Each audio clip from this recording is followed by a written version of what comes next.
बच्चों सर्वेभ्यो नमः, सभी को नमस्ते।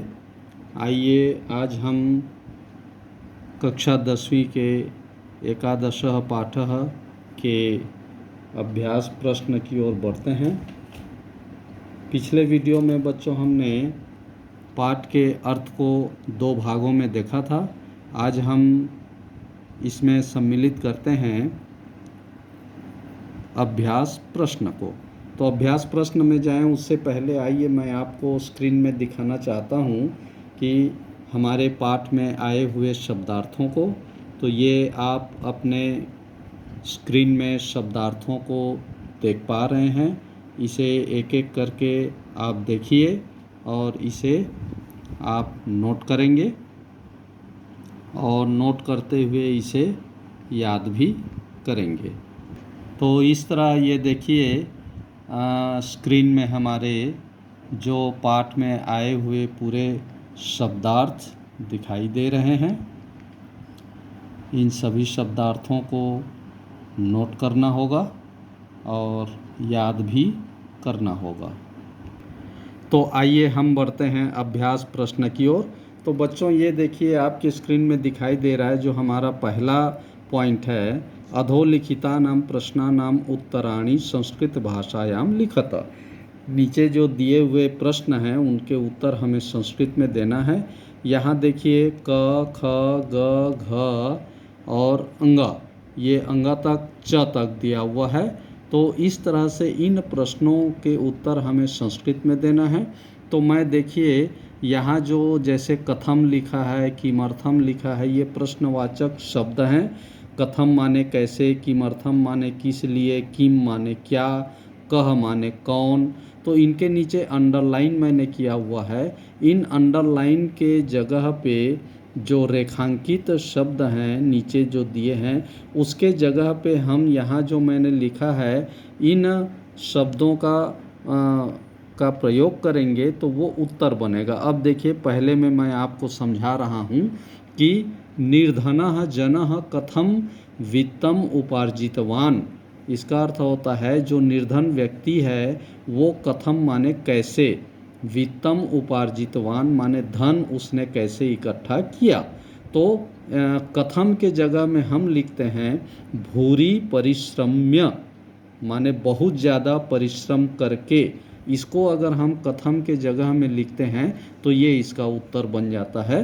तो इसी तरह से बच्चों ये सभी के सामने मैंने ये लिखा हुआ है। इन सबको आप देख करके कॉपी में नोट करेंगे और प्रश्नों का उत्तर बनाएंगे।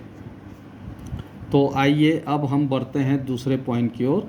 दूसरे पॉइंट में जो दिया है कि रेखांकित पदम आधृत्य प्रश्न निर्माणम कुरुत। यहाँ पर रेखांकित जो पद है जैसे यहाँ पुत्रम दिया, करुणापरो दिया, चौरस्य दिया, न्यायाधीशः दिया, इनके स्थान पर हमें जो है प्रश्नवाचक शब्द हमें लगाना है और वो प्रश्नवाचक जो है वाक्य बन जाएगा।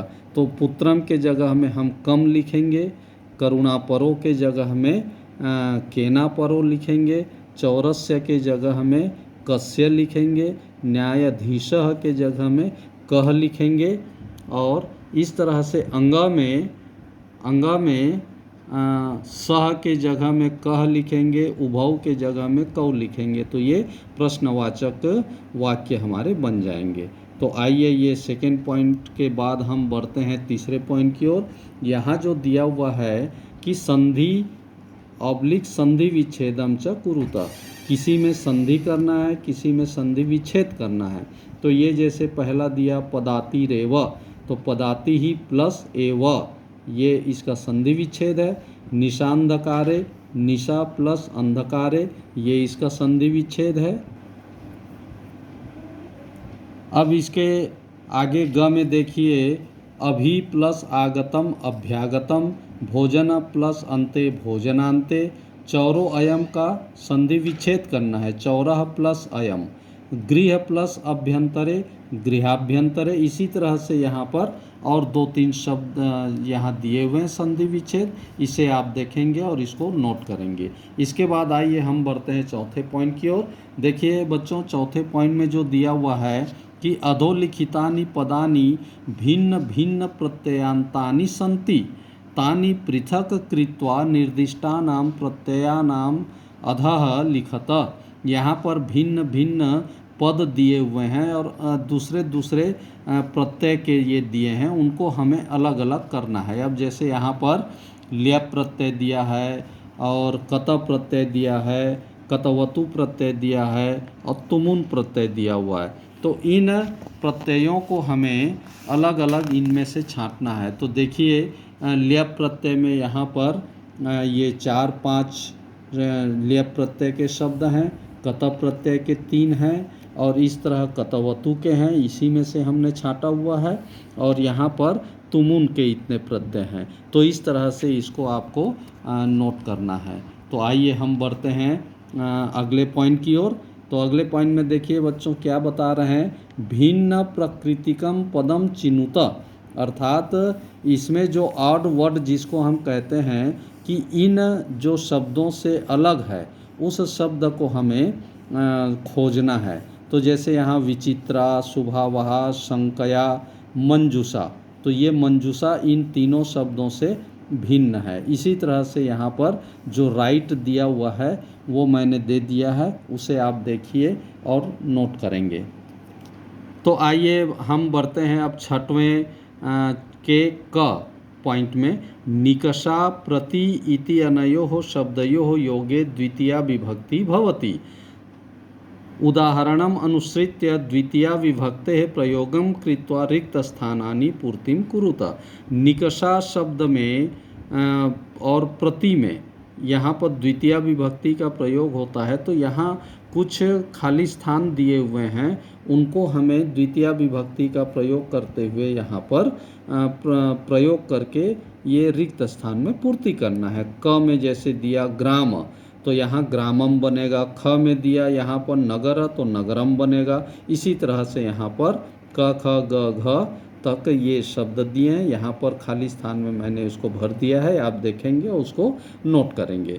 तो इसी 6वें पॉइंट के ख में देखिए बच्चों क्या दे रहे हैं। ख में दिया कोष्ठकेषु दत्तेषु पदेषु यथा निर्दिष्टम विभक्तिम प्रयुज्य रिक्त स्थानानि पूरयत। यहाँ कोष्ठक में दिए हुए पदों में से सही विभक्ति लगाते हुए हमें रिक्त स्थान की पूर्ति करनी है। तो क में देखिए यहाँ पर गृह शब्दे पंचमी विभक्ति बता रहा है, तो पंचमी में गृहात बनता है। ख में वैसे ही चौर शब्द में द्वितीया, तो चौरम बनेगा। इसी तरह से ग में और घ में इनमें भी ये विभक्ति लगा करके यहाँ पर इसको मैंने रिक्त स्थान की पूर्ति कर दी है। अब 7वें पॉइंट को आइए हम देखते हैं। 7वें पॉइंट में क्या कहा जा रहा है, अधोलिखितानि वाक्यानि बहुवचने परिवर्तयत। नीचे जो दिए हुए हैं क ख ग घ घ तक दिया है, तो इनको जो है बहुवचन में हमें प्रयोग करना है। तो यहाँ क में जैसे यहाँ पर स को मैंने अंडरलाइन किया है, यहाँ पर चौरह को किया है, यहाँ पर कश्चन को किया है, यहाँ पर तौ को किया है। तो इस तरह ये जो है इनको हमें बहुवचन में प्रयोग करना है।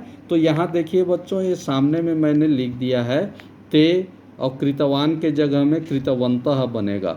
यहाँ पर चौराहा बनेगा, नियुक्तः बनेगा, राजपुरुषः बनेगा और आसन बनेगा। तो इसी तरह से ये सभी पॉइंट को यहाँ पर उत्तर को दिया हुआ है, इसे देख करके आप नोट करेंगे और इसे कॉपी में नोट करते हुए याद भी करेंगे।